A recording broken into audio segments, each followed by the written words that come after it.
आजचा सवालचे प्रायोजक आहेत कोहिनूर ग्रुप आणि फिनोलेक्स पाईप्स आणि सहप्रायोजक आहेत सर्वसामान्यांची जिव्हाळ्याची बँक राजगुरुनगर सहकारी बँक।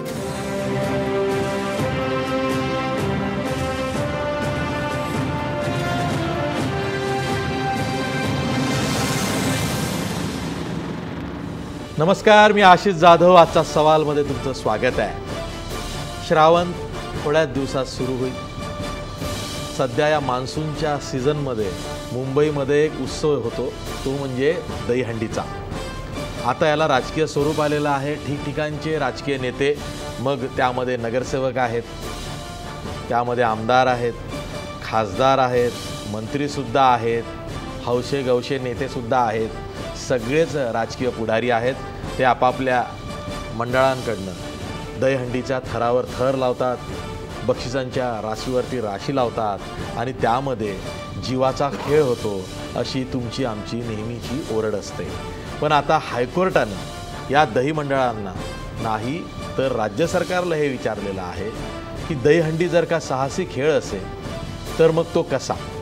राज्य सरकारनं 2015 मध्ये एक GR काढला आणि त्या GR नुसार दहीहंडीचा खेळ हा साहसी खेळ असा प्रकारात मोडला आणि तेव्हापासनं मग हा साहसी खेळ आहे म्हणून मग उंच थर लावणे, 9 थरापर्यंत थर लावणे, 20 फुटांच्या वर थर लावणे, लहान लहान मुलांना अगदी शेवटच्या उंच थरापर्यंत पोहोचवणे, असे साहसी प्रकार यामध्ये सुरू झाले। आणि त्यामध्ये जर का गोविंदाचं काही बरं वाईट झालं तर मग त्याला आर्थिक मदत दिली जाते, तात्पुरती ही मदत असते।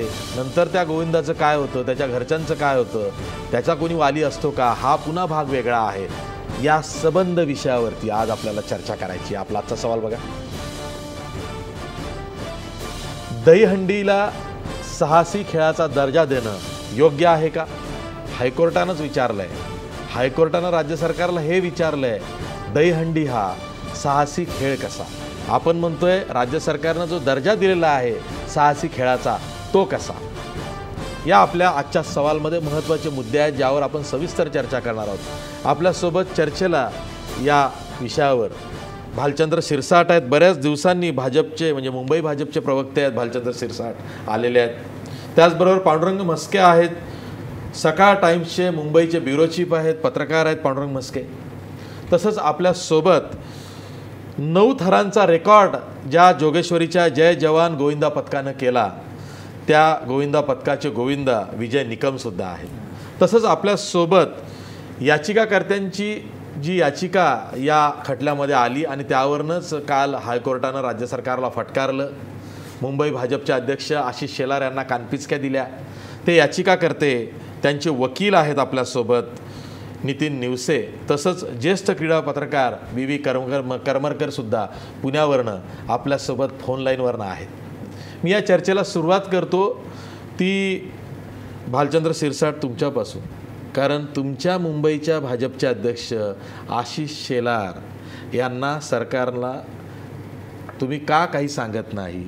तुम्ही समन्वय समितीचे अध्यक्ष म्हणून जिथं कुठं ही स्पर्धा बघायला जाता किंवा हा उत्सव बघायला जाता तिथं तुम्हालाही आता खबरदारी घ्यावी लागेल, अशा शब्दात हायकोर्टानं कानपिचक्या दिलेल्या आहेत। तर आशिष शेलारांची बाजू मांडायला सांगत नाही आहे, पण एकूणच राज्य सरकारनं दहीहंडीला साहसी खेळाचा दर्जा देताना काय विचार केला?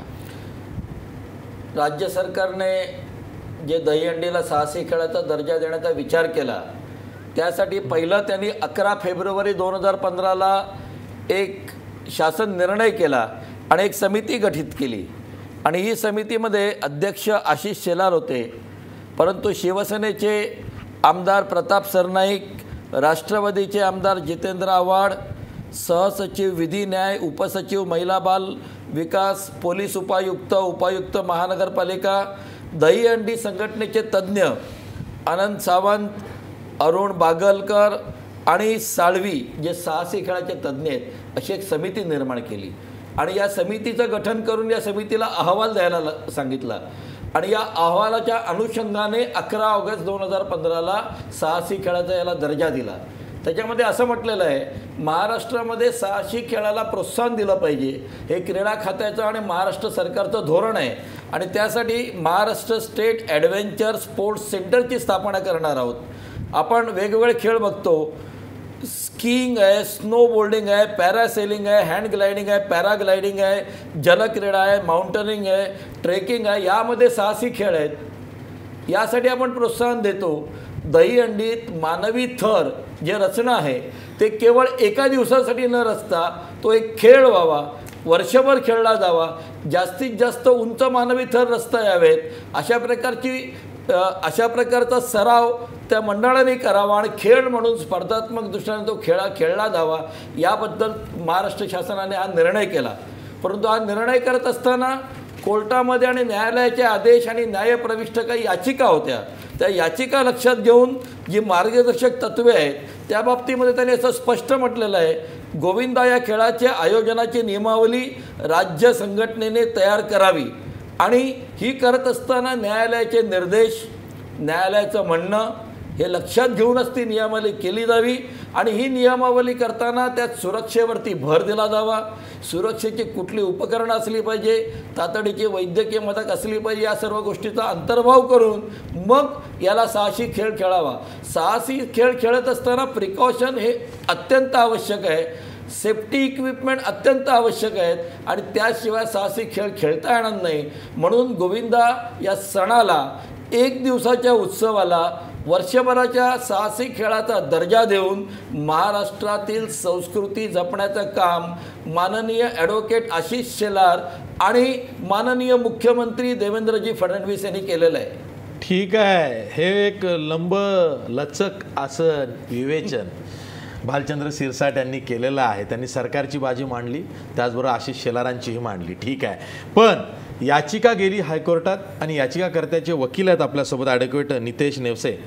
नेवसे सर, नेमकं हायकोर्टानं काय म्हटलेलं आहे? हायकोर्टाला असा प्रश्न का पडलेला आहे की दहीहंडी हा साहसी खेळ आहे का किंवा नाही, असा प्रश्न का पडला आणि हायकोर्टानं काय विचारलं?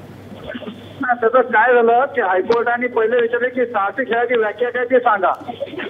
दुसरी गोष्ट हायकोर्टाने सांगितलं की जे हा GR जो आला त्यानंतर कुठचा GR काढला का शासनाने. तिसरी गोष्ट हायकोर्टाने सांगितली जर हा साहसी खेळ असेल तर 5 वर्षाच्या मुलाला 9व्या थरावरती 8व्या थरावरती चढू शकतात का, हा कुठचा नियम. तर त्याच्यासाठी हायकोर्टाने संबंधित शासनाच्या वकिलांना सांगितलं की तुम्ही त्याप्रमाणे सगळं माहिती घेऊन पुढच्या तारखेला यावे आणि काय ते तुमचं स्पष्ट करावं, माहिती जी काय असेल ती. आता अर्थ असा आहे की हायकोर्टाला असं म्हणायचंय किंवा हे साहसी खेळ असेल तर 5 वर्षाला खरंच 5 वर्षाच्या मुलाला खरंच वरती चढवला पाहिजे का फोडायला, आणि त्याची व्याख्या काय हे त्याच्याबद्दल विचारलं त्याची कोर्टाने. ठीक आहे, आपल्यासोबत पांडुरंग म्हस्के आहेत, पत्रकार आहेत. पांडुरंग म्हस्के, खरंच लहान मुलांना उंच थरावर चढवणं हा साहसी खेळ आहे, हेच हायकोर्टाने विचारलंय. मुळात ज्यावेळेस दहीहंडीचं एक बाजू मांडली जाते, म्हणजे राजकीय पक्षांकडून विशेषतः त्याची बाजू मांडली जाते, त्यावेळेस तिला ते नेहमीच संस्कृती, धर्म याच्याशी जोडतात. पण मुळात माझं म्हणणं असं आहे की जसं शिरसाट म्हणाले की हा खेळ साहसी खेळ म्हणून खेळावा, वर्षभर खेळावा, तर मग त्याला तुम्ही संस्कृतीशी कसं जोडताय? कारण संस्कृती ही जन्माष्टमी पुरतीच ती मर्यादित आहे आणि त्याच दिवशी ती खेळली जाते. मग तुम्ही वर्षभर जर खेळायचं आहे तर जन्माष्टमीचा आणि मग दहीहंडीचा संबंध काय? एक. दुसरं, मुंबईमध्ये जी दहीहंडी खेळली जाते तिच्यामागे काही इतिहास आहे किंवा काही जी संस्कृती म्हणतायत ती संस्कृती पूर्णपणे वेगळ्या पद्धतीची आहे.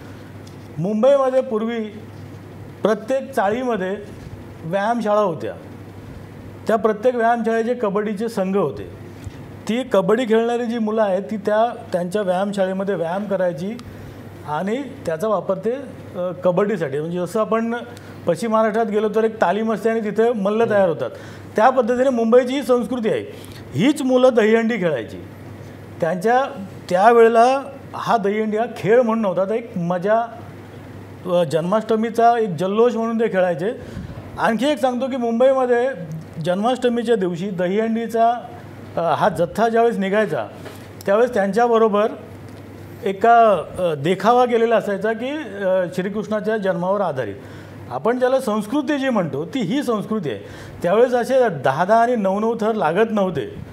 आवाक्याप्रमाणे जिथपर्यंत आपली त्या व्यायामशाळेची मुलं आहेत, त्या संघाची जेवढी मुलं आहेत तेवढे 4 थर 3 थर आणि एक एन्जॉयमेंट आपण ज्याला म्हणतो त्या पद्धतीने ते खेळत होते.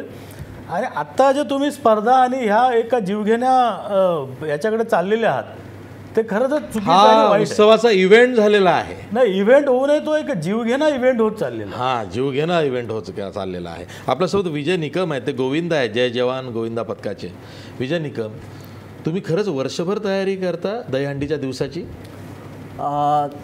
ही प्रोसेस कशी असते आणि हा साहसी खेळ तुम्हाला तरी वाटतो का?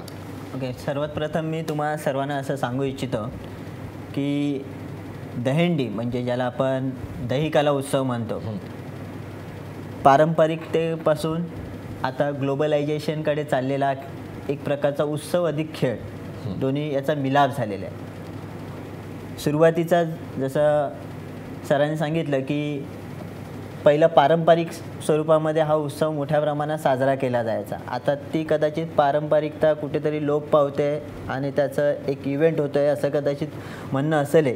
परंतु जर ओव्हरऑल आपण बघितलं तर दहीहंडी किंवा दहीकाला उत्सव साजरा करण्यासाठी जी पहिल्याची मेहनत 10 किंवा 15 दिवस अगोदर थोडेफार प्रॅक्टिस केली गल्लीबोळामध्ये आणि मग गोविंदा बाहेर पडले, असं काहीतरी स्वरूप होतं. गेल्या जवळपास 7 ते 8 वर्षामध्ये किंवा त्याच्यापेक्षाही अगोदरपासून या दहीहंडी उत्सवाचं स्वरूप बदललेलं आहे. ज्या ठिकाणी सुरुवातीचे गोविंदा हे 5 किंवा 6 किंवा 7 थर लावायचे, मोजकेच थर लावून आपला तो दिवस काढायचे, आता तसं राहिलेलं नाही आहे. आता या दहीहंडीसाठी सर्वसाधारणपणे 2-2, 3-3 महिने प्रॅक्टिस केली जाते. आमच्यासारख्या गोविंदा पथकांचं जर सांगायचं झालं तर जसं फक्त 2 महिने प्रॅक्टिस न करता, सरांनी पण इथे एक उल्लेख केला की पूर्वीच्या काळी दहीहंडी खेळणारी बहुतांश मुलं ही कबड्डी खेळणारी किंवा इतर मैदानी खेळ खेळणारे असतात. आम्ही आमच्या उपनगरच्या साईडचं म्हणायचं झालं तर आजही त्या ठिकाणी किंवा उपनगर असो किंवा मुंबईमध्ये शहर असो, या ठिकाणी आजही कबड्डीपट्टू मोठ्या प्रमाणात आहे. कबड्डी आजही तिथे खेळली जाते. म्हणजे वर्षाच्या 12 महिने त्या ठिकाणी मैदानी खेळ होतात. आजही ती मुलं तेवढ्याच पद्धतीची चपळ आहेत आणि या चपळ मुलांच्या जोरावर आम्ही ते 2 ते 3 महिने अगोदरपासून प्रॅक्टिस करत असतो. ही प्रॅक्टिस करत असताना जो आमच्या वरच्या थराचे गोविंदे जे असतात त्यांचं काय, ते फक्त 2 ते 3 महिने प्रॅक्टिस करतात का, तर अर्थात नव्हे. खूप जणांना दहीहंडीची फक्त एकच बाजू दिसते की बाबा जीवघेणा खेळ झाला आहे, जीवघेणा खेळ झाला आहे. खरोखर तसं नाही आहे. या खेळाची दुसरी बाजू अशी येते की ज्या ठिकाणी हा उत्सव फक्त पडझडीचा मांडला जायचा, ज्या ठिकाणी त्या उत्सवाकडे बघायचं म्हटलं की यार कोणतरी हौशे कलाकार आलेत आणि करून गेलं असं असायचं, आता तो पूर्णतः चेंज झालेला आहे. ह्याचं मी एक उदाहरण दाखल द्यायचं कारण का, कारण इव्हेंट झालाय, बक्षिसाच्या रकमा वाढलेल्या आहेत, आमिष वाढलेला आहे, पथकही मोठं झाली असतील. ओके, पथकामध्ये गोविंदांची संख्या किती झाली आता तुमच्या जवळपास किती आहे? आता आमच्या गोविंदा पथकामध्ये साधारणपणे जे खेळाडू आहेत ते जवळपास 800 ते 900 खेळाडू आहेत. अच्छा, फक्त एका गोविंदा पथकामध्ये. तुम्ही ज्या पैशाचा खेळ तुम्ही सांगताय की जरा समजा आपण असं म्हणू की एखाद्या ठिकाणी ₹1,00,000 अमाऊंट लावली किंवा ₹5,00,000 टाकलेले आहेत, त्या ₹5,00,000 जर तुमच्या 800 ते 900 खेळाडू आणि प्लस त्या ठिकाणी येणारा अनेक प्रत्यदर्शी लोकांचा मॉब जर लक्षात घेतला, त्यावेळेला एक गोविंदा साधारणपणे जर बाहेर पडायचा झाला तर तो मॉब हा त्याच्या दुप्पटीने वाढतो. मग त्या मॉबचा खर्च किंवा त्या गोष्टी जर आपण प्रत्येकाच्या दिवसाची कमाई आपण जर लक्षात घेतली तर तुम्हाला त्या 5,00,000चा व्यवहार तुम्हाला समजू शकतो की किती कमवू शकतात मुलं. मग ते खरोखर पैशाच्या पाठीमागे लागलेली आहेत का मुलं, त्या अर्थातच त्याचा नाही अर्थ होतो. तुम्ही 100 झिंग आहे, ही झिंग आहे, उत्साह हा उत्साह, हा तरुणाई आहे आणि त्याच्यामध्ये कुठे ना कुठेतरी जो दिवसाच्या 24 तासापैकी 12 ते 16 तास मेहनत करणारा, काम करणारा माणूस ज्या वेळेला शेवटी संध्याकाळचा वेळ काढतो त्यावेळेला त्याची तो एकत्र येण्याचा प्रयत्न करत असतो. आणि हीच कुठेतरी शक्यतो आपण जी बाजू दुसरी बघतोय त्याची एक बाजू अशी पण बघा की आज कुठे ना कुठेतरी त्या लोकांची एकी तिथे कायम राहिलेली आहे. बरं बरं, आपल्यासोबत ज्येष्ठ क्रीडा पत्रकार व्ही करमरकर आहेत. सर, आजच्या सवालमध्ये तुमचं स्वागत आहे. नमस्कार. सर, खरंच जसं आता विजय निकम म्हणाले की याची दुसरी बाजूसुद्धा तुम्ही लक्षात घ्या. जवळपास 700 ते 800 गोविंदा आहेत त्यांच्या पथकामध्ये आणि ते जवळपास 3-3.5 महिने सराव करतात आणि त्यानंतर दहीहंडीच्या उत्सवाच्या दिवशी ते सगळे बाहेर निघतात वगैरे वगैरे वगैरे. तुम्हाला खरंच असं वाटतं की हा साहसी खेळ आहे? पण अनेकांना असं वाटतं की हा जीवाशी खेळ करणारा हा एक क्रीडा प्रकार झालेला आहे. इथं नाहक लोकांना बक्षिसाच्या राशी लावून लढवलं जात आहे असं वाटतंय. कोर्टाचं सुद्धा हेच मत कुठेतरी दिसतंय. म्हणूनच हायकोर्टानं राज्य सरकारला विचारलंय, खरंच दहीहंडीचा खेळ हा साहसी क्रीडा प्रकार असेल तर तो कसा? मला वाटतं आज हे जे दहीहंडीचे मोठमोठे पुढारी आहेत त्यातले काही पडद्याआड आहेत काही पुढे आहेत, त्यांच्यात एक चढावड आहे. सगळे राजकीय पक्ष हा जो मराठी श्रमिक वर्ग आहे त्याला आपल्याकडे आकर्षित करून घेण्यासाठी त्यांच्यात हा एक विचित्र खेळ चाललेला आहे. पहिल्यांदा मी 2 गोष्टी स्पष्ट करू इच्छितो. दहीहंडी हा खेळ नाही तर त्यामुळे तो साहसी खेळ कसला असणार? तो खेळ नाहीये. आणि खेळ का नाहीये? हा एक चांगला प्रकार होऊ शकतो, पण त्याचं विकृतीकरण करून त्याचं बाजारीकरण करून त्याचा इव्हेंट बनवला गेला हे वादातीत आहे. ते कोर्टाने सांगितलं, आपण पाहिलं, सगळ्यांनी पाहिलं. आणि हे जे आकडे सांगतात 800, 900 आणि ते कशाला कबड्डीचं नाव घेतात? कबड्डीला काहीतरी खेळाची नियमांची चौकट आहे. याला कुठली चौकट आहे? मला अजूनही आठवतं की मुंबईचे तेव्हा रेक्टर होते GD पारिक, गोवर्धनदास पारिक, अतिशय बुद्धिमान आणि मिस्किल माणूस, जुन्या रॉईस पंथातले. त्यांनी बुवा साळवींना एकदा सांगितलं की अरे बुवा खेळ म्हणजे काय? बुवा म्हणाले काय तुम्हीच सांगा सर. ते म्हणाले खेळ म्हणजे धावणं पळणं, याच्यात जिथे तुम्ही नियमांची चौकट घालता तिथे तो खेळ होतो. माणसाला धावणं त्याच्यात उपजत प्रवृत्ती आहे. जसं इथे उड्या मारणं आहे किंवा गोविंदासारखं वर चढणं आहे. त्यामुळे तुम्ही 100 मीटरची शर्यत करता, 200ची करता, 400ची करता, मग तिथून मॅरेथॉन म्हणजे 26 मैलाची करता, 26 मैली 385 800. तसंच मग अडथळ्याच्या शर्यती करता, उड्या करता, उंच उडी, लांब उडी वगैरे. पोहण्याचं असेल तर वेगवेगळ्या free style, back stroke, breast stroke, butterfly अशा शर्यती. काहीतरी नियमांची चौकट आहे. ते कुठले नियम आहेत? त्याला काय नियम आहेत? माझं पहिल्यांदा सरकारला असं आव्हान आहे की ही तुमची दिवाळखोरी आहे, तुमच्या क्रीडा धोरणाची दिवाळखोरी आहे. मी पुन्हा शब्द उच्चारतो, दिवाळखोरी आहे महाराष्ट्राच्या क्रीडा धोरणाची. इथे याला एक साहसी खेळ म्हणून दर्जा देत आहेत. आणि विनोद तावडेंनीच एक आव्हान स्वीकारावं आणि एक पत्रिका प्रसिद्ध करावी की हा साहसी खेळ म्हणजे खेळ काय आहे, यातले नियम काय आहे, त्याची चौकट काय आहे. आणि मगाशी ते म्हणाले लोकांना दिसतं का नाही दिसणार? ज्यांना त्रास होतो त्यांना कळतं, त्यांच्या नातेवाईकांना आणि तुमच्या माझ्यासारख्या शौकीनांना. ही श्रमिक वर्गातली मुलं आहेत आणि ज्यांची वोट बँक आपल्याकडे यावी त्यासाठी हे सगळ्या राजकीय पक्षात चढावड आहे. पहिल्यांदा श्रमिक वर्ग पहिल्यांदा डाव्या पक्षांकडे होता, समाजवादी होते, कम्युनिस्ट होते, ते मागे पडले. आता शिवसेना आणि मनसे आलेले आहेत त्यांच्याकडे असतात, त्यांच्या खालोखाल काँग्रेसकडे असतात, थोडेसे राष्ट्रवादीकडे असतात. आणि भाजपला अजूनही त्यात शिरकाव करता आला नव्हता. ते करण्यासाठी आता त्यांनी याला खेळाचा दर्जा द्यायचा, पथकं आपल्याकडे आणायची आणि या निमित्ताने शिरकाव करून घ्यायचा. त्याच्यासाठी हा एक शॉर्टकट काढलेला आहे, तोही त्यांनी काढावा. प्रत्येक राजकीय पक्षाचं प्रसाराचं जरूर काम आहे, पण आधी याला नियमाची चौकट बसवावी. तुम्हाला साधं सांगतो, किती लोकांना दुखापती झाल्या आहेत आणि किती लोक हॉस्पिटल ऍडमिट केले याचे जरा त्यांनी अहवाल बघावे. त्यांना कोण दुखापती झाल्या आहेत, काही पोरं दगावलेली पण आहेत, तर यांना कॉम्पेन्सेशन, यांना भरपाई कोण करणार? आणि सरकारने काय म्हणून करावी? हे जे ठेकेदार आहेत, हे जे त्या मी तर असं म्हणेन त्या भागातला जो नगरसेवक आहे, त्या भागातला जो आमदार आहे, नगरसेवक हा शब्द आमच्या गोविंदराव तळवकरांना आवडत नसेल, हे आमच्या महाराष्ट्रांचे संपत आहे. पण हे नगरसेवक कसले? त्यांना महापालिका सदस्य म्हणा, कसली सेवा करतातच आहेत का ते? आपण त्यांना आपलं सरव म्हणूया की ते महापालिका सदस्य.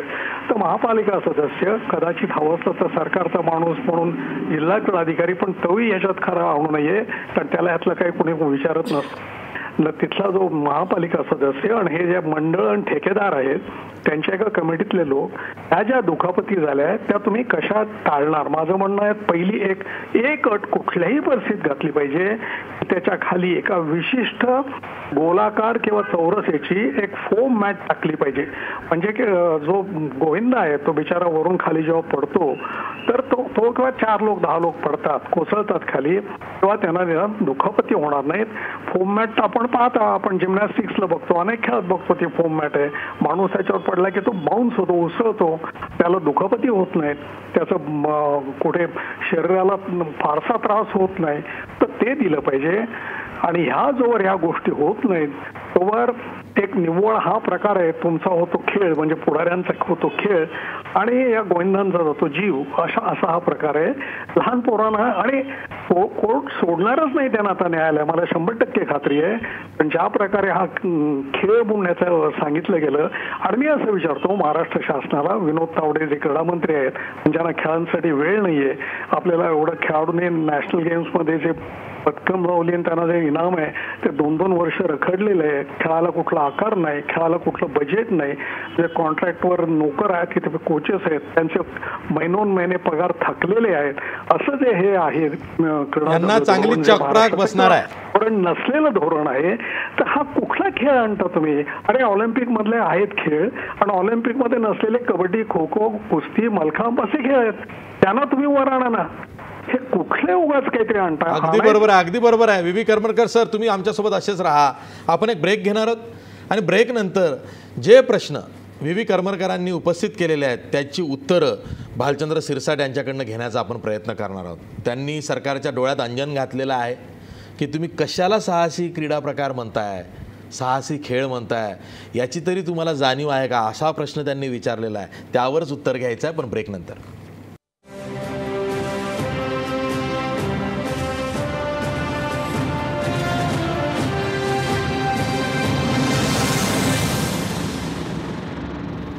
ब्रेक नंतर पुन्हा तुमचं स्वागत. आपल्यासोबत भालचंद्र सिरसाट आहेत आज सरकारच्या वतीनं बोलण्यासाठी आणि मुंबई भाजपच्या वतीनं सुद्धा. व्ही करमरकरांनी एकच प्रश्न उपस्थित केला की तुम्ही कशाला साहसी खेळ म्हणताय, जिथं नियमांची चौकटच त्या खेळाला नाही त्याला तुम्ही साहसी खेळ म्हणता. बरं, ते असंही म्हणत आहेत की साहसी खेळ म्हटल्यामुळं आता न्यायालयात तुमची बाजू लंगडी झालेली आहे, ती टिकणारी नाही.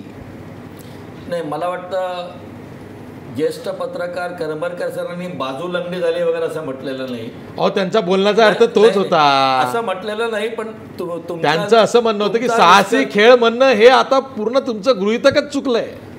त्याच्याबद्दलच मी बोलतो, कारण नियमांची चौकटच नाही या खेळाला. मी सांगतो ना बोलतो ना याच्याबद्दल. सर्वोच्च न्यायालयात एक याचिका आहे, जय जवान मंडळाची आहे. उच्च न्यायालयात दुसरी याचिका आहे. न्यायालयाने प्रश्न उपस्थित केलेले आहेत, ते वर्तमानपत्रात छापून आलेत, आपण वाचलेत. त्याचं उत्तर सरकार देणार आहे. सरकारला ते उत्तर देणं आवश्यक आहे आणि ते देणार, आणि सरकार आपली बाजू मांडणार. ती बाजू काय आहे? हा जो काही GR आहे, साहसी खेळाचा दर्जा, याबद्दल जे काही प्रश्न आपण उपस्थित केले, हा एका दिवसात लेखणीच्या फटकाराने काढलेला निर्णय नाही.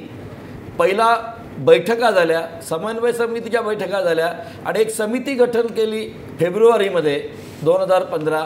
त्याच्या बैठका झाल्या, सर्व पक्षाचे सर्व क्रीडा तज्ज्ञ वगैरे त्यामध्ये होते, आणि त्यानंतर हा अंतिमतः ज्या वेळेला निर्णय काढला तेव्हा मी मुद्दाम वाचून दाखवतो. जेव्हा समिती गठन केली तेव्हा दहीहंडी या उत्सवाचा क्रीडा प्रकारात समावेश करण्याबाबत समिती, एखादी गोष्ट काही करून वाचवायची झाली नाही, सांगतो ना, त्या दिशेने काम करायचं म्हटलं कोणालाही तसं सकारात्मक बाबी ह्या करता येतात. निर्णय घ्यायचा ठरलं तर समिती हे निमित्त आहे. समिती हे निमित्त नाही. या समितीच्या नंतर गोविंदा हा मानवी मनोरे उभारण्याचा प्रकार, मानवी मनोरे उभारण्याच्या प्रकाराला साहसी दर्जा देण्याबाबत नियमावली सुद्धा बनवलेली आहे. करमरकर सरांनी ती वाचलेली नाही. करमरकर सरांना सांगतो, हा जो शासनाचा निर्णय आहे 11 ऑगस्ट 2015चा, हा वाचा. त्याच्यामध्ये शासनाचा निर्णय पण दिलेला आहे, आणि निर्णयाच्या बरोबर परिशिष्ट दिलेली आहे, आणि परिशिष्टामध्ये वैद्यकीय पथक, मॅट, पाण्याची व्यवस्था, मोबाईल टॉयलेट, पोलीस बंदोबस्त, योग्य मुबलक जागा, त्याबरोबर chest guard, helmet, safety belt, safety harness, या सर्वाची यादी दिलेली आहे. आणि याचं डिटेलिंग याचं ठीक आहे डिटेलिंग विजय निकम तुम्ही ऐकलं, याचं तुम्ही जिथं डिटेलिंग जाता तिथं हे सगळं असतं नसतं, ते त्यांनी करायचं, गोविंदा पथकानेही करायचं, आयोजकांनाही करायचंय आणि याचं डिटेल अरे रस्त्याच्या चौकामध्ये डांबरी रस्त्यावरती सुद्धा गोविंदाच्या स्पर्धा म्हणजे या दहीहंडीचा उत्सव भरवला जातो. त्याच्यावरती निर्बंध आणता येतील. हा जो GR आलेला आहे हा साहसी खेळाचा GR आहे आणि यामध्ये सर्व प्रिकॉशन्स घेऊन आणि त्याचं डिटेलिंग करून याची अंमलबजावणी होत असताना न्यायालयाच्या ज्या 2 याचिका आहेत त्याची वाट राज्य शासन पाहत आहे. त्याप्रमाणे अध्यादेशामध्ये अनेक डिटेलिंग करणं, अनेक फेरफार करणार आहे. हा खेळ आहे आणि आज जिम्नॅस्टिक हा खेळ आहे. हायकोर्टाने जे विचारलंय साहसी खेळ कसा, राज्य सरकार आपली ज्याला नियमाची चौकट नाही आहे जिथं ही जी तुम्ही जे काही बाबी सांगितलं त्या पूर्तता होत नाही. नियमाची चौकट आहे, अजूनही ती राज्य शासनाने त्यांच्यासमोर आणली नसेल, त्यांच्या वकिलासमोर आली नसेल तर ती आणली जाईल. आणि हे जी नियमाची चौकट आहे आणि त्याचं डिटेलिंग आहे, न्यायालयात न्यायप्रविष्ट याचिका असताना हे काढलेलं GR आहे आणि मग या न्यायालयाच्या निर्देशानुसार त्यात आणखीन सुधारणा, आणखीन ॲडिशन्स करून हा साहसी खेळ म्हणून डिक्लेअर केला जाईल. आणि याचं जे बाजारीकरण झालेलं आहे, चांगला शब्द बाजारीकरण आहे, आणि याच्यातून तो राजकीय पुढाऱ्यांनी केलेला आहे ना, नक्की निश्चितपणे केलेला आहे. राजकीय पुढाऱ्यात कोणाचंच नाव घेत नाही, सर्व पक्षाच्या सर्व पुढाऱ्यांनी गल्ली बोळात केलेला आहे. छोट्या प्रमाणात केला असेल, मोठ्या प्रमाणात केला असेल, परंतु हा उत्सव त्यामुळे बदनाम होत नाही. आपण एक लक्षात घ्या, नवरात्रीत गरबा पण चालतो आणि दांडिया पण चालतो. दांडिया हे कमर्शियल रूप आहे, तिथे फाल्गुनी फाटक असते, आणि गरबा हे सांस्कृतिक रूप आहे. दहीहंडीचंही दुसरं रूप आहे आणि ते साहसी खेळ म्हणून त्याला किती थर लावावेत आणि त्या कुठल्या थराला काय सुरक्षेचे उपाय असावेत याचे निर्देश राज्य शासनाने गठीत केलेले आहेत, करत आहे. ठीक आहे हायकोर्टाला काय वाटतंय की न्यायालयाच्या आदेशाचा भंग केला जातोय साहसी खेळ म्हणून, त्याची विचारणा हायकोर्टाने केलेली आहे. यावर मला चर्चा करायची आहे, पण ब्रेक नंतर. मी एक ब्रेक घेणार आहे.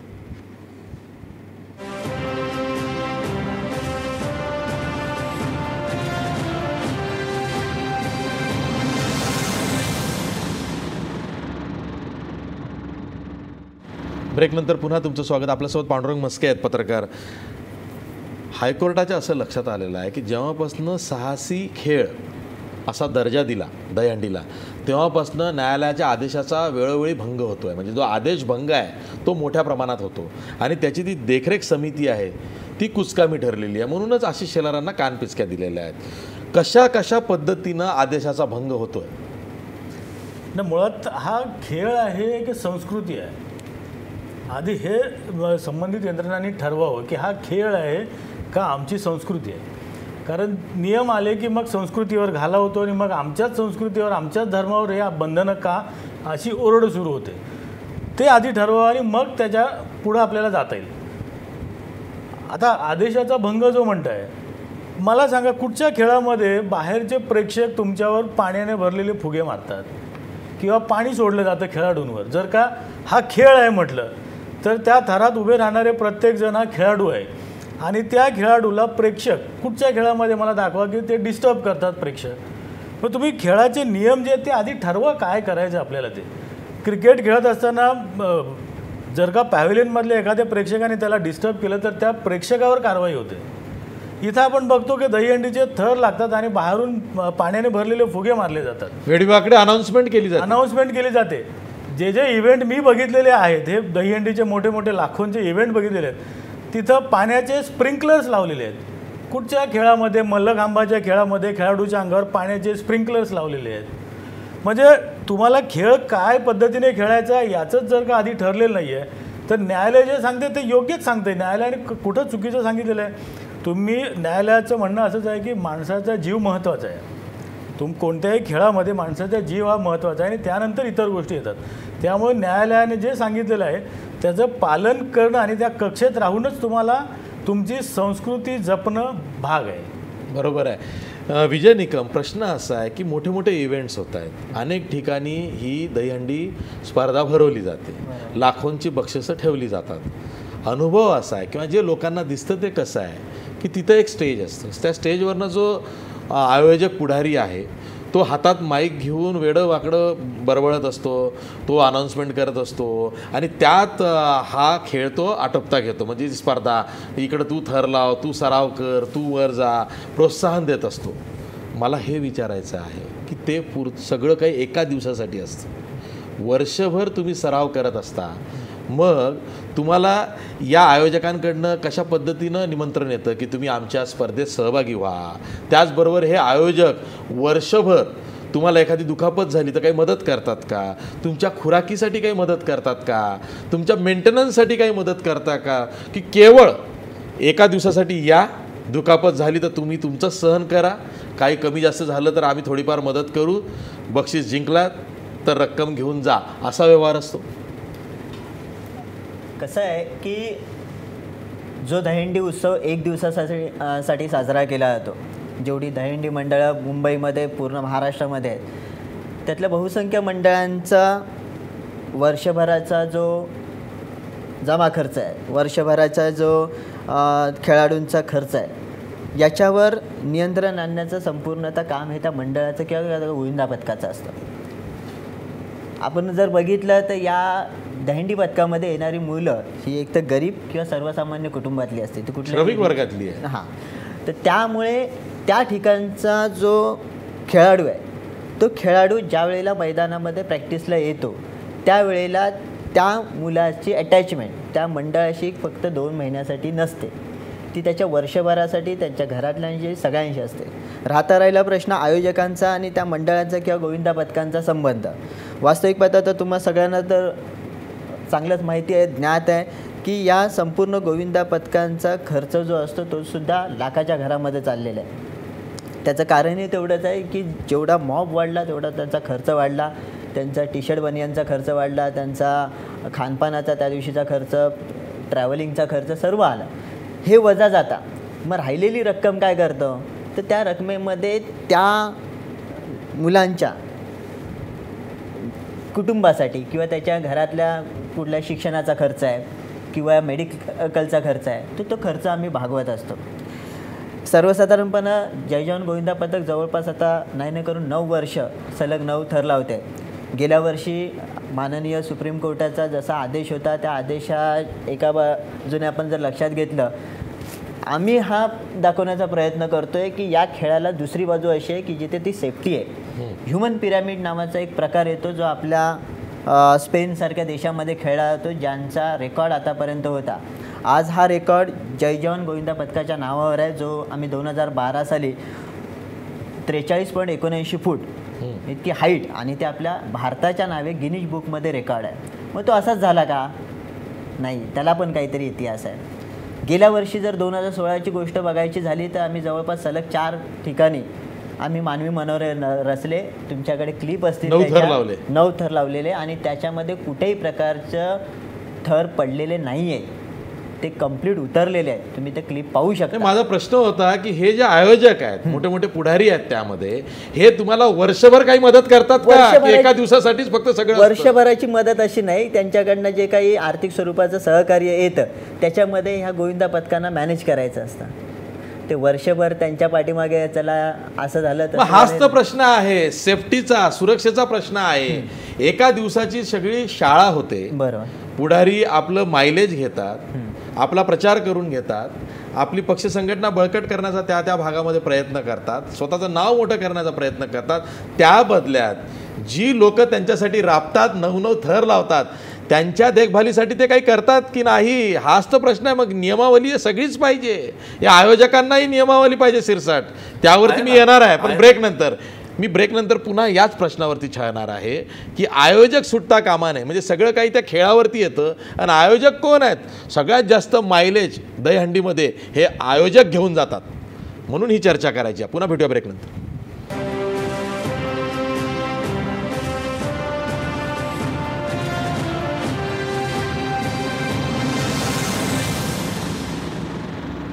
ब्रेकनंतर पुन्हा तुमचं स्वागत. आपल्यासोबत भालचंद्र सिरसाट आहे. हायकोर्ट अजून आयोजकांवर घसरलेलंच नाही आहे. आयोजक काय गोलमाल करतात हे हायकोर्टाच्या अजूनही निदर्शनास आलेलं नाही आहे. पण आयोजकांची सुद्धा जबाबदारी आहे. केवळ एका दिवसाची शाळा करायची आणि नाव कमवायचं, नाव मोठं करायचं असं चालणार नाही. आयोजकाची जबाबदारी पाहिजे. आपण म्हणता ते बरोबर आहे. निश्चितपणे या उत्सवाचं बाजारीकरण याला भारतीय जनता पार्टीचा विरोध आहे, सरकारचा विरोध आहे. सरकारच्या GRमध्ये स्पष्टपणे लिहिलेलं आहे, सदर स्पर्धा आयोजकांनी काय काय व्यवस्था करायची ती लिहिलेली आहे. खरं म्हटलं तर करमरकर साहेब असतील, आमचे वकील साहेब असतील, यांच्यासमोर एक परिपत्रक पूर्णपणे आलेलं दिसत नाही आहे. कारण काय, स्पर्धा आयोजकांनी तिथे मॅट ठेवायला पाहिजे, वैद्यकीय पथक ठेवायला पाहिजे, एक डॉक्टर नाही, वैद्यकीय पथक, ॲम्ब्युलन्स, मोबाईल, टॉयलेट, पाण्याची व्यवस्था आणि तिकडे जे नियंत्रण आहे, जे फुगे मारणं. आता हे कोणी फुगे काय आयोजक स्वतः मारत नाही, पण तिकडे जमलेल्या मॉबवरती कंट्रोल न राहिल्यामुळे ते फुगे मारले जातात. फायर ब्रिगेडची गाडी लावून पाणी सोडतात. ते पाणी कधी सोडतात? थर लावत असताना सोडत नाहीत. थर उतरल्यानंतर जेव्हा म्युझिक चालू होतं, डीजे चालू होतं, हे काय, याला कसं काय उत्सव म्हणतो आपण? त्यावेळेला ते सेलिब्रेशन इव्हेंट आहे, ते आहे ना. बाजारीकरणाबद्दल मी बोललोच आहे. आणि सगळ्यात महत्त्वाचं म्हणजे न्यायालयामध्ये जर सरकारने आपली भूमिका स्पष्टपणे मांडली, जी मांडणार आहेत. माननीय मुख्यमंत्री देवेंद्र फडणवीस पूर्वी विरोधी पक्षनेते होते, मुंबईतली दहीहंडी बघून एवढे प्रभावित झालेत. मुंबईतून एक अख्खी टीम दहीहंडीची त्यांनी घेऊन गेलेत नागपूरला. नागपूरच्या लोकांना ट्रेनिंग दिलं आणि नागपूरमध्ये दहीहंडी त्यांनी दहीकाला किती थर झाले तिकडे किती थर झाले, नागपूरमध्ये किती थर झाले नाही असं त्यावेळेला 4-5 झाले असतील. पण आता तुम्हाला ह्युमन पिरॅमिड म्हटलं की ह्युमन पिरॅमिड स्पेन चालते, पण ते दहीकाला आणि मानवी मनोरे चालत नाही. त्याला आजपर्यंत मूर्त स्वरूप नव्हतं, खेळाचा दर्जा नव्हता, नियमावली नव्हती. हेच तर सांगतोय आम्ही आणि हेच तर आम्ही करतोय. आणि हे काही एकटी भारतीय जनता पार्टी करत नाही. सर्व मंडळांना विश्वासात घेऊन, न्यायालयाला विश्वासात घेऊन, न्यायालयाचा कुठलाही अवमान न करता हे करतायत आणि हे करणं शक्य आहे. आता बघा, जय जवान सुप्रीम कोर्टामध्ये 1 ऑगस्टला सुनावणी आहे पुढची, आहे ना. हायकोर्टामध्ये 4 ऑगस्टला पुढची सुनावणी आहे. तुम्हाला वाटेल हा सगळं काही टिकेल न्यायालयात? शेवटी न्यायालयाने काय भूमिका घ्यावी हे मी काही सांगू शकत नाही. न्यायालय आपली भूमिका मांडेल. न्यायालय हे साधारणपणे निर्देश देतं सरकारला. काही चुका असतील तर त्या निदर्शनास आणून देतं. न्यायालयाच्या निर्देशाचा पूर्ण सन्मान करून यामध्ये नवीन अध्यादेश काढावा लागला तर नवीन अध्यादेश काढून याचं डिटेलिंग करून किती उंची लावावी, किती उंचीवरती किती वयाचे माणूस चढू शकेल, नाही चढू शकणार, या बाबतीमध्ये डिटेलिंग करण्याची आवश्यकता, या बाबतीत आणखीन सखोल विश्लेषण करण्याची आवश्यकता आहे.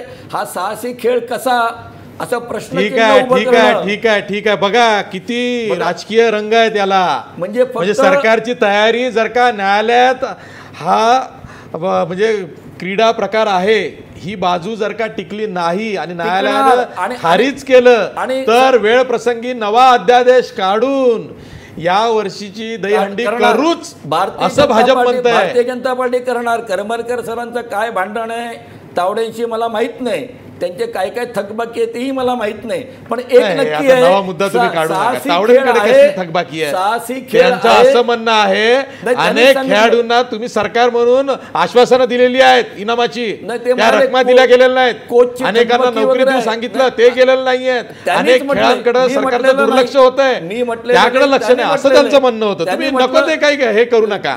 आणि करमरकर सरांना सगळे पत्रकार ओळखतात, त्यांच्यासारखा सचोटीचा माणूस नाही. आम्ही नेहमी गौरवानं सांगतो, आदरानं बोलतो निश्चितपणे. परंतु हा साहसी खेळ करण्यासाठी यामध्ये जे काही परिवर्तन करावं लागेल, न्यायालयाचा सन्मान ठेवून जे परिवर्तन करावं लागेल. ठीक आहे. आपल्या सोबत याचिकाकर्त्यांचे वकील ॲडव्होकेट नितेश नेवसे आहेत. ऐकलत तुम्ही भालचंद्र सिरसाट काय म्हणाले? जर का न्यायालयात हे प्रकरण टिकलं नाही, वेळ प्रसंगी राज्य सरकार नवा अध्यादेश काढून दहीहंडीला हे देईल, म्हणजे काय म्हणू त्याला, थारा देईल किंवा तो करेलच असं त्यांचं म्हणणं आहे. हॅलो, हा बोला. हॅलो, माझं असं म्हणणं आहे की दहीहंडी म्हणजे काय ऍक्च्युली भगवान श्रीकृष्णाने दह्यासाठी वाढलेली हंडी, त्यावेळी 3 थर जास्तीत जास्त भगवान श्रीकृष्णाने लावले होते. हॅलो, म्हणायची गोष्ट अशी आहे, भगवान श्रीकृष्णाने 3 थरापेक्षा जास्त थर लावलेले नाहीत मला तरी असं म्हणतं. आणि हायकोर्टाने त्याच्यामुळे 2 थर वाढवले. हॅलो, हायकोर्टाने त्याच्यामध्ये 2 थर वाढवून दिले, म्हणजे 5 थर केले. म्हणजे 20 फुटापर्यंत खांद्यापासून जर मोजले तर 5 थर होतात. बर, हॅलो, हा बोला. म्हणायची गोष्ट अशी आहे की त्या लोकांनी दहीहंडीचं फार कमर्शियलायझेशन केलेलं आहे. आणि त्याच्यासाठी आज बघा, तो नागेश भोईर म्हणून भिवंडीचा पोरगा आहे, त्याचे आई वडील माझ्याकडे आले होते की वकील साहेब आमच्या मुलाला काय मिळेल का सरकारकडून पैसे. पण तो 6व्या 7व्या थरावरून पडला आणि त्याचे दोन्ही हातपाय चालत नाही, त्याचं काही चालत नाही, सगळं बसून आहे आणि आम्ही आमचं घर दाखवून त्याचा सांभाळ करत आहोत. आतापर्यंत 10 ऑपरेशन झालेले आहेत. त्याला बघणार कोण सांगा ना मला. हे कुठे मग हे लोक एकदा फोडून झाले पडले तर नंतर बाकीचे लोक त्याच्यावरती लक्ष देत नाही. आमचं असं म्हणणं आहे की तुम्ही जर लक्ष देत नाही, तुम्ही त्याच्या मागे हे बघत नाही, मग त्याचा उपयोग काय. हा, मग तुम्ही का आता लहान लहान पोरं, एक पोरगा पडला तो वाशीचा मुलगा, लहान मुलगा पडला, हा त्याच्याकडे कोणी लक्ष दिलं. ती नंतर निवसे साहेब, माझा प्रश्न असा होता स्पेसिफिक की त्यांची तयारी इतकी आहे की हे प्रकरण जर का न्यायालयात टिकलं नाही, खारिज झालं, तरी सुद्धा नवा अध्यादेश काढून दहीहंडीला अभय देण्याचं काम राज्य सरकार करणार आहे असं ते म्हणतायत. नवा अध्याय आम्ही पुन्हा चॅलेंज करू. ठीक आहे, पुन्हा चॅलेंज करू, पुन्हा आव्हान त्याला देऊ. आणि तोपर्यंत काय झालं असेल, तोपर्यंत दहीहंडीचा उत्सव यंदाचा पार पडलेला असेल, पुन्हा त्याचं कमर्शियलायझेशन, बाजारीकरण, व्यावसायिकरण, इव्हेंट झालेला असेल. सर असं आहे ना, कुठची प्रथा आहे ना 1-2 ह्याच्यामध्ये होत नाही. आणि तुम्ही सांगा मला, वर्षभर हे लोक गप्प असतात आणि वर्षाच्या शेवटी जेव्हा दहीहंडी येते त्याच वेळेला प्रकरण कसे बाहेर निघतात. नाही, कोर्टात याचिका ही वर्षभर चालू आहे. कोर्टात याचिका वर्षभर चालू आहे. नाही वर्षभर नाही साहेब. 2 महिन्यापासून मी स्वतः सुप्रीम कोर्टाला अटेंड आहे. मी स्वतः सुप्रीम कोर्टात जाऊन आर्ग्युमेंट केलं, माझं नाव आहे ऑर्डरमध्ये. आणि म्हणायची गोष्ट अशी आहे, मला माहिती आहे गेल्या तारखेला होतं 7 तारखेला, ते 7 तारखेचं 10 तारखेला होतं. त्याच्या अगोदर बघा, तर 4 महिन्या अगोदर एकदाच आलं होतं, त्याच्यानंतर आलंच नाही. म्हणजे वर्षभर ती याचिका तशीच दाबून ठेवली जाते आणि ज्या ज्या वेळेला दहीहंडी येते त्या त्या वेळेला ती याचिकावरती येते. ठीक आहे, एक नवा आरोप करताय तुम्ही की दहीहंडीच्या वेळेसच याचिका वर येते. म्हणजे याला म्हणायचंय का कोर्टात दाबून ठेवण्याचं काम भाजप सरकार करतंय. नाही, कोर्ट भाजप सरकार चालवतंय. आपण ऍडव्होकेट आहात, आपण कोर्टाबद्दल असे विधान करता की कोर्टात याचिका दाबून ठेवली. कोणी ठेवली दाबून? असं नाही. अहो, त्यांनी योगायोग सांगितला, आरोप नाही केला. आरोप नाही, म्हणजे ते ऍडव्होकेट आहेत. बरं ठीक आहे. त्यांनी योगायोग सांगितला की तेव्हाच नेमकी कशी ती येते वर, हे तुम्ही शोधा. आपण ऍडव्होकेट आहात. हा, भाजप शोधणार नाही, ती वर येते तो योगायोग आहे असं भाजप समजते. नाही, यावरती अंतिम निर्णय व्हायला अनेक 1 वर्ष 2 वर्ष लागतील, हरकत नाही. पण अंतिम निर्णय होऊन हा साहसी खेळ होणार. ठीक आहे, एक मी ब्रेक घेणार आहे आणि शेवटी मी पांडुरंग म्हस्के आणि विजय निकम यांना विचारणार आहे की हा खेळ आता होणार आहे, यांनी जाहीरच केलेला आहे. प्रकरण न्यायालयात टिकलं नाही तरी राज्य सरकार अध्यादेश काढून तुमचा जो सराव झालेला आहे तो वाया जाऊ देणार नाही आहे. आणि आयोजक जी तयारी करतायत त्यालाही ते अभय देणार आहेत. पण ब्रेक नंतर.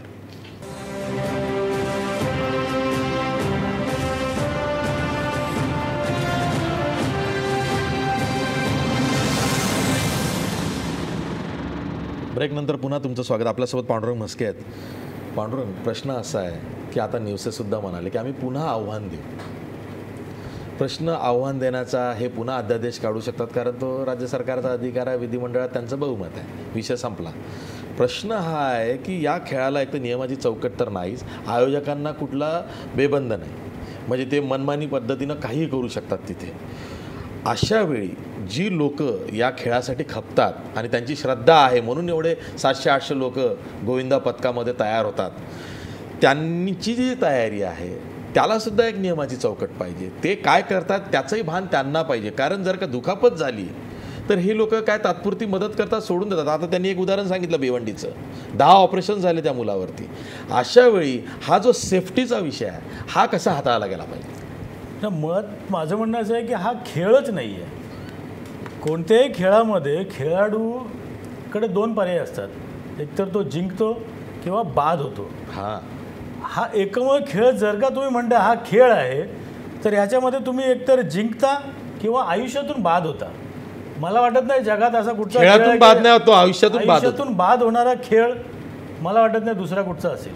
त्यामुळे याला खेळ कसं म्हणायचं हेच मला कळत नाही. हा जीवाशी खेळ आहे, मुळात त्याला खेळ म्हणू नका. जर का खेळ म्हणायचं आहे तर मग जन्माष्टमीच्या दिवशी याची स्पर्धा का होते? वर्षभर का होत नाही? तुम्ही क्रिकेटची स्पर्धा वर्षभर घेता, वेगवेगळ्या नावाने घेता. कबड्डीच्या स्पर्धा तुमच्या वर्षभर होतात. आता तर कबड्डीला फारच ग्लॅमर आले, त्यामुळे त्यात आणखी दर महिन्याला होतील.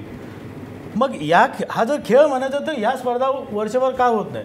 कारण राजकीय ज्यांनी याला ग्लॅमर दिलं आहे किंवा याचं बाजारीकरण केलं आहे, त्या राजकीय नेत्यांना त्या पर्टिक्युलर समाजाचा, पर्टिक्युलर धर्माच्या त्या सेंटिमेंटचा फायदा त्या पर्टिक्युलर वेळेमध्येच घ्यायचा असतो आणि त्यामुळेच हे करतात. अनेकदा तर असं दिसून येतं की 25-25 लाखांचे इनाम लावलं जातं. म्हणजे आता त्याच्याबद्दल जास्त व्यवस्थित सांगतील. अनेक मंडळांना त्याचं ते प्राईज मिळतच नाही. म्हणजे फक्त जाहिरातबाजी की मी 25 लाखाचं हे लावलं आणि अशा पद्धतीने असं कसं थर लावला सुद्धा बक्षीस नाही? विचारा यांना का नाही विजय निकम, हा काय प्रकार आहे? जे बक्षीस लावलेलं आहे ते थर लावून बक्षीस का नाही? थर लावून बक्षीस मिळतात, परंतु काही आयोजकांच्या ठिकाणी जेवढी लहान मंडळ वगैरे असतील आणि त्यांनी त्या ठिकाणी गेल्यानंतर नियमावली स्पष्ट नसते केली. एक ॲडव्हर्टायझिंग पार्ट असतो की 25 लाखाची हंडी, पण तिथे गेल्यानंतर 5 थराला एवढे, 6 थराला एवढे, 7 थराला एवढे, 8 असं करतात. म्हणजे कलेक्टिव्ह फिगर देतात, फिगर दिलेली असते. काही ठिकाणी ती कलेक्टिव्ह फिगर होते, काही ठिकाणी ओपनली डिक्लेअर केलेलं असतं की एवढ्या एवढ्या थराला एवढं एवढं. परंतु काही मध्यंतरीच्या काळामध्ये अशा गोष्टी झालेल्या होत्या काही गोविंदांच्या बाबतीत की जिथे रक्कम ठरलेली आहे, कारण त्यावेळेला नियम नव्हते. 5 थराला एवढे द्यायचे, 6 थराला. गोविंदा पथक ॲड बघा. अशा वेळी तुमच्या बाजूने कोणी उभं राहतं का? राहतं ना. का तिथं तुमची फसवणूक होते ना. मग थर लावूनही सुरुवात जी असते ना, आता बहुतेक ठिकाणी आता जेवढ्या काही गोष्टींमध्ये नियम येत गेलेले आहेत. म्हणजे पहिलं तर थराला प्राईज नव्हते लावले जायचे, पहिले डायरेक्ट प्राईजच द्यायचे की ₹1,00,000 हंडी, ₹1,00,000 हंडी. मग त्या ₹1,00,000 किती थराला किती हे नव्हतं. आता ते आलं आहे त्याच्यात. जसं सेफ्टीचं जसं येतं आहे, हळूहळू गाद्या टाकल्या जातात, वरून हार्नेस लावले जातात, हेल्मेट वगैरे. मॅक्झिममली हे होतं. वेळ लागेल थोडा, पण हे चांगल्या पद्धतीने होऊ शकेल. भालचंद्र शिरसाट, तुम्ही सरकारमध्ये आहात, सेफ्टीच्या दृष्टिकोनातून या सरकारनं खरंच गोविंदा पथकांना मदत केली पाहिजे. म्हणजे एखादा गोविंदा जर का आयुष्यातून बाद होऊ शकेल अशा परिस्थितीत दुखापत झाल्यावर येत असेल तर त्यासाठी सरकारचं हे कर्तव्य आहे. 10 ऑपरेशन झाले, त्याला मदत नाही, त्याचे आईवडील रडतायत म्हणे. नाही, एक म्हणजे सरकारच्या सर्व आरोग्यविषयक योजना आहेत त्याच्यात मदत होते. आणि याच्या पलीकडे जाऊन सांगतो, एकदा खेळाचा दर्जा दिल्यावरती त्याच्यावरती सुरक्षेचे नियम कडक, निर्बंध कडक करणं शक्य होतं आहे. त्यानंतर त्याला मदत दिली जाईल, अनुदान दिलं जाईल. कारण क्रीडा प्रकाराला अनुदान आहे. मंडळाने जर अनुदान मागितलं तर अनुदान मिळेल. अनुदानातून काही सरावाच्या वेळेला अपघात होऊ शकतात, काही खर्च असतो, मंडळांना अनुदान मिळेल. हे सर्व मिळावं म्हणून याला मूर्त स्वरूप देण्यासाठी सन्माननीय मुख्यमंत्री देवेंद्रजी फडणवीस कटिबद्ध आहेत. त्याच्यात अडथळे येतील, न्यायालयाचा सन्मान ठेवावा लागेल, याचिकाकर्ते येतील, याचिकाकर्त्यांचे काय इंटरेस्ट आहेत मला माहीत नाही, टीकाकार येतील, पण जनसामान्यासाठी याला ह्युमन पिरॅमिड नाव द्या. तुम्हाला आवडत नसेल गोविंदा नाव तर, पण ह्युमन पिरॅमिड स्पेनमध्ये जर ऑथॉराईज खेळ आहे, जिम्नॅस्टिक आहे, तर इकडे हा भारतीय ह्युमन पिरॅमिड. आम्ही त्याला गोविंदा म्हणू, तुम्ही ह्युमन पिरॅमिड म्हणा, पण तो कायद्याच्या चौकटीत येणार आणि येणार. बघा, दहीहंडीला राजकीय रंग आहे, त्यामुळं सरकार कसं निर्धार करत आहे, काय वाटेल ते होऊ दे, आम्ही दहीहंडीचा उत्सव वाचवू, त्याला अभय देऊ. मी ब्रेक घेणार आहे आणि ब्रेक नंतर मी शेवटी या मुद्द्यावर येणार आहे की हायकोर्ट काय म्हणत आहे. लहान मुलांना चढवण्याची जी स्पर्धा लागते आहे दहीहंडी उत्सवामध्ये, ती थांबवता येणार नाही आहे का? एक साधा सरळ सोपा प्रश्न हायकोर्टानं सरकारला विचारलेला आहे. खरंच यावर आपल्याला सुद्धा चर्चा करायची आहे, पण ब्रेक नंतर.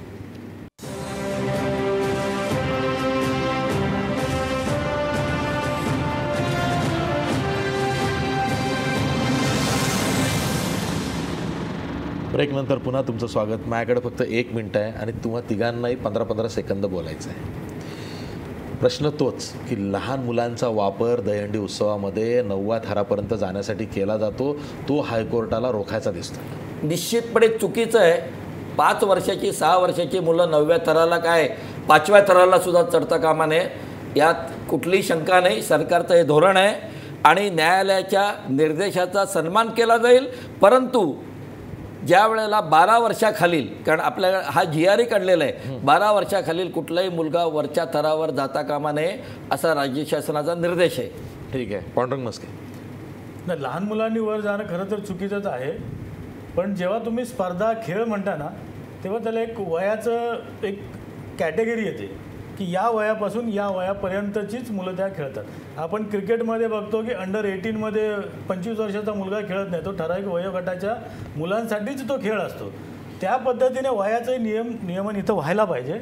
त्यामुळे लहान मुलं आपोआप रोखली जाऊ शकतात. पण ते सध्या होतं असं वाटतं तुम्हाला नियम? नाही, बऱ्याच ठिकाणी होत नाही.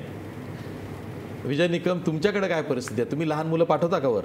आम्ही लहान मुलं पाठवत नाही, कारण आमचे जे 9 थर आहेत ते मुळातच 15 वर्षावरचा जो मुलगा आहे तो 15 वर्षाचा आणि 19 वर्षाचे आहेत. आणि त्यामुळे आमचा नेहमी कटाक्ष म्हणजे आमचे गेल्या वर्षी काय होतं? गेल्या वर्षी तुमच्या 9व्या थर कोणी फोडले? आमच्या 9व्या थर 15 वर्षाच्या मुलाने फोडले. बरं. आणि आमचे जे प्रशिक्षक आहे संदीप ढवळे यांनी त्या पद्धतीची आखणी ते म्हणजे जरी ते 3 महिने जरी प्रॅक्टिस चालू असली तरी त्यांच्या वर्षाच्या 12 महिने त्यांचे कोण कुठे तसं डिवोशन आहे, तेवढं डिवोशन. एक गोष्ट स्पष्ट झालेली आहे की जय जवान गोविंदा पथकाकडून लहान मुलांचा वापर हा दहीहंडीच्या 9व्या थरापर्यंत होत नाही. 5व्या थरापर्यंत तुम्ही म्हणताय 5 वर्ष 6 वर्ष ते तर मुळातच नाही. ठीक आहे, पण मग हायकोर्टाला अशी काळजी का घ्यावी? हायकोर्टानं हा प्रश्न विचारला जेव्हा इन जनरल हायकोर्ट बघतंय किंवा त्यांच्याकडे जी माहिती येत आहे, अनेक ठिकाणी लहान लहान मुलं दिसतात ना, जे दाखवलं जाणार ते दिसणार. बरोबर आहे. प्रश्न एवढाच आहे की दहीहंडीच्या उत्सवाचं स्वरूप त्याला ती जर का प्रथा आहे तर तशा पद्धतीनं ते व्हावं. पण सध्या जे काही होत आहे ते पॉलिटिकल इव्हेंट होताना दिसत आहेत. एखादा राजकीय पुढारी सगळी सूत्र हाती घेऊन आयोजक म्हणून दहीहंडीचा उत्सव कमानीप्रमाणे त्याला हवं तसं राबवत असतो आणि त्यामध्ये नाहक जीवाचा खेळ हा गोविंदांचा होतो असं हायकोर्टालाही वाटतंय. आणि त्या संदर्भात हायकोर्ट जर का राज्य सरकारला काही जाब विचारत असेल तर त्यात काही चुकीचं नाही. राज्य सरकारनं दहीहंडीला साहसी खेळाचा दर्जा दिलेला आहे. आता खरंच राज्य सरकारनं हायकोर्टासमोर हे स्पष्ट करावं, हे सिद्ध करावं की या खेळाला नियमांची चौकट आहे का, असेल तर त्याची पूर्तता कशी होते. आणि सर्वात महत्त्वाचं म्हणजे या आयोजकांवर काही व्यसन राज्य सरकार आणि हायकोर्ट घालणार आहे का. कारण या सर्वांमध्ये सर्वात मनमानीपणे जर का कोणी वागत असेल तर ते दहीहंडीचे जे आयोजक आहेत ते वागतात. ते त्यांचं तिथं सगळं राजकारण करत असतात आणि त्यात नाहक गोविंदा अडकतो, दहीहंडी उत्सव अडकतो, अशी परिस्थिती आहे. आपण शेवटी आपला प्रश्न बघणार आहोत. दहीहंडीला साहसी खेळाचा दर्जा देणं योग्य आहे का? 58% लोक म्हणतायत होय, दहीहंडीला साहसी खेळाचा दर्जा देणं योग्य आहे. शेवटी लोकांचे सेंटिमेंट्स, भावना ह्या दहीहंडीच्या बाजूनं आहे. कारण दहीहंडीचा उत्सव मुंबईसारख्या ठाण्यासारख्या परिसरामध्ये कित्येक वर्षांपासून म्हणजे त्याला खूप मोठी परंपरा आहे आणि भावनेचा प्रश्न आहे. पण हायकोर्टानं काही नियम घालू पाहत असेल हायकोर्ट आणि राज्य सरकारनं ते ऐकावे अशी हायकोर्टाची इच्छा असेल तर त्यात वावगं काही नाही आहे. आज इथंच थांबूया. पाहत राहा महाराष्ट्र.